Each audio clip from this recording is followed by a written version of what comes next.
Well, first of all, I had an opportunity to hear what Senator Udall had to say about Iowa and my participation in it, and I thank him very much for his kind remarks. But for this year, he's the champion of people speaking about the wind energy tax credit.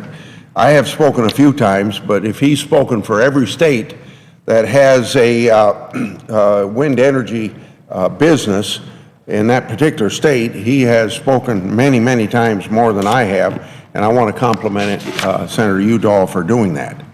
I think that it's just a foregone conclusion that after 20 years of investment of taxpayers' money in what we call the tax incentive for wind energy, that with 20-year investment, with the industry just about becoming a mature industry, and there's different points of view within the industry, but just a few years and start to phase out very soon, this wind energy tax credit can go away because it would be a mature industry, much as the ethanol tax credit has gone away as of the end of last year.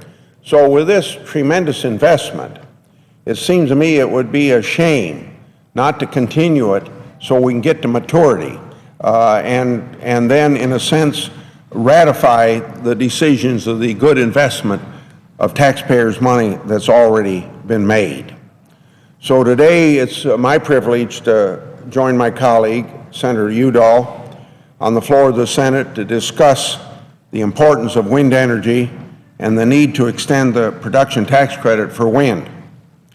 I appreciate Senator Udall's commitment to the production tax credit for wind energy. As I've said before, but I want to say it again, he's come to the floor many times during the past several months to highlight the importance of wind energy in the various states. He's been a real leader on this issue. As Senator Udall has said, I've been a longtime supporter of the wind energy tax credit, beginning with my authorship of the first wind production tax credit in 1992. And at the time I did that, I would have to confess that I didn't see it be coming for my state or for the nation of a whole, the big deal that it has, not only in the production of wind energy, and Iowa being number 2 in the nation, but also the component manufacturing that goes on in most every state involved, including my own state. And particularly, I didn't foresee at a time when most of our talk about exporting jobs is actually exporting jobs. And in my state, at least from 2 countries, Spain and Germany, we've been able to export or import jobs, or I should say import the ability to create jobs through foreign investment in my state and for the component manufacturing. So it's been a success so many ways. And maybe one other thing that ought to be emphasized at this time, where some of our members and maybe more members in the other body seem to be more cynical about any sort of investment in green energy because of Solyndra and other places where taxpayer money has gone in the way of grants, and then there's been immediate bankruptcy, so the wasting of the taxpayers' money. There's absolutely no benefit from the wind energy tax credit unless you actually produce electricity from it. So it's not going to be one of these situations where taxpayer money through a tax incentive is going to go to some company and not reap the benefits of it, the end result in this case being the production of wind energy. The production tax credit for wind is working and should be a part of the effort in Washington to get more Americans working. Nationally, the wind energy industry supports 75,000 jobs. There are more than 400 manufacturing facilities nationwide supplying wind components. 35% of all new electricity generation added during the last 5 years was from wind, and this happens to be more than from coal and nuclear combined. Today, 60% of the wind turbines' value is produced in the United States compared with just 25% in the year 2005.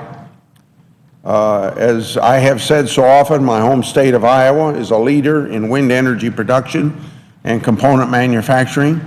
Nearly 20% of Iowa's electricity needs are met from wind energy, powering the equivalent of 1 million homes. Almost 3,000 utility-scale turbines in Iowa generate lease payments to landowners worth $14 million every year. Iowa is behind only Texas nationally in terms of installed wind capacity. The wind energy employs more than 6,000 Iowans. These jobs are at risk because Congress has so far failed to extend the production tax credit, which is set to expire at the end of the year. In fact, hundreds of Iowans employed in the wind energy have already been laid off because of slowing demand over uncertainty of tax credits. And there would be more laid off in my state, except in one city, they're manufacturing components to go to Canada for use in wind energy in Canada. Certainty about tax policy and affordable energy then are factors for economic growth, getting these unemployed workers back on the assembly line. As much energy as possible, both traditional and renewable, should be produced at home to create jobs and strengthen national security. Wind energy is obviously a free resource, and it's abundant in many places around the world, or around the country. I suppose you'd say wind is abundant every place, but at speeds that make the production of energy from wind cost-effective. In my state, most of these facilities are in northwest Iowa, where the wind averages about 14 miles per hour, compared to going diagonally down to the southeast corner of the state, where it averages about 8 miles per hour. So if there's enough constant wind, this is very definitely a free resource. Wind is also a homegrown resource. The electricity it generates is produced on local farms for local customers and often adds investment value to the community.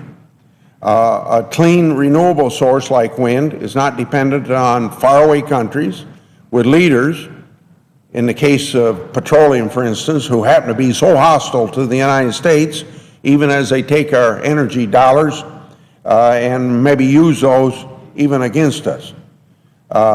That's why there's broad support for extending this worthwhile policy.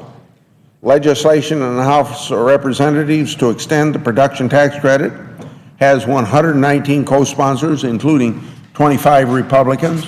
In August, the Senate Finance Committee, with a bipartisan vote, passed my extension of the wind energy production tax credit amendment that I offered at that particular time. The Governors Wind Energy Coalition and the Western Governors Association have called for an extension of the production tax credit. The Western Governors Association is an independent organization representing governors of 19 states, and current membership includes 13 Republicans and 6 Democratic governors. So there's a pretty broad bipartisan consensus among governors that this ought to be extended. I was pleased to join a press conference a few weeks ago with Senator Mark Udall and over 40 veterans, meaning military veterans, representing Operation Free. They were visiting Capitol Hill to meet with members of Congress, encouraging Congress to extend the wind production tax credit. The wind energy production tax credit was created to try to level the playing field with coal-fired and nuclear electricity generation. The production tax credit for wind is available only when wind energy is produced. There's no benefit for simply placing the turbine in the ground. It's a tax relief that rewards results, and that's much different than failed taxpayer-funded grants and loans made since 2009, when a lot of that money went to companies that are now bankrupt.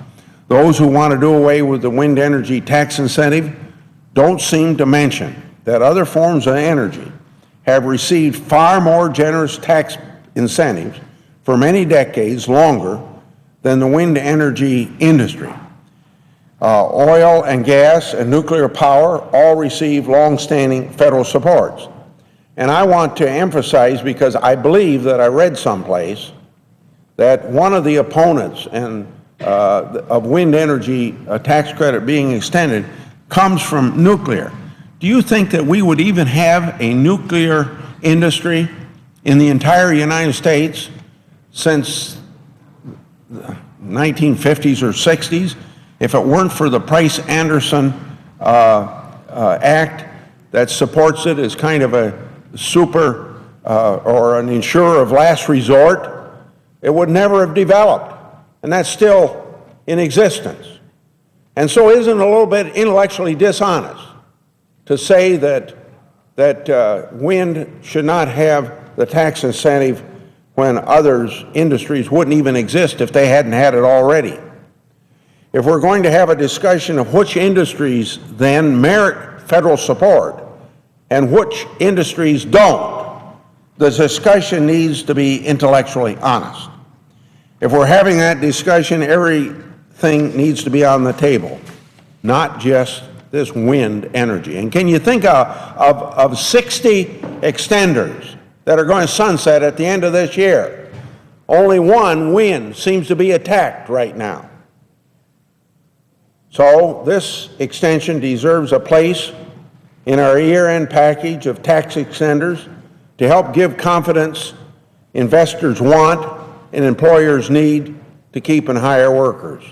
There's no reason to exacerbate the unemployment problem by failing to extend this successful incentive. And America's security in short and long term depends on a robust effort to develop domestic energy sources. And before I leave the floor, this can be done by the extender bill all by itself being passed, or it can be, as we hope, that President Obama and Speaker Boehner have some sort of a framework for us to put meat on that framework so we don't go over the cliff to have this bill be a part of it. And when that whole fiscal cliff debate is about jobs, you don't want to forget about these 75,000 jobs that are in the wind energy. And a lot of these jobs have already been on the, have already led to some layoffs. We could bring those people back to work pretty fast. I yield the floor.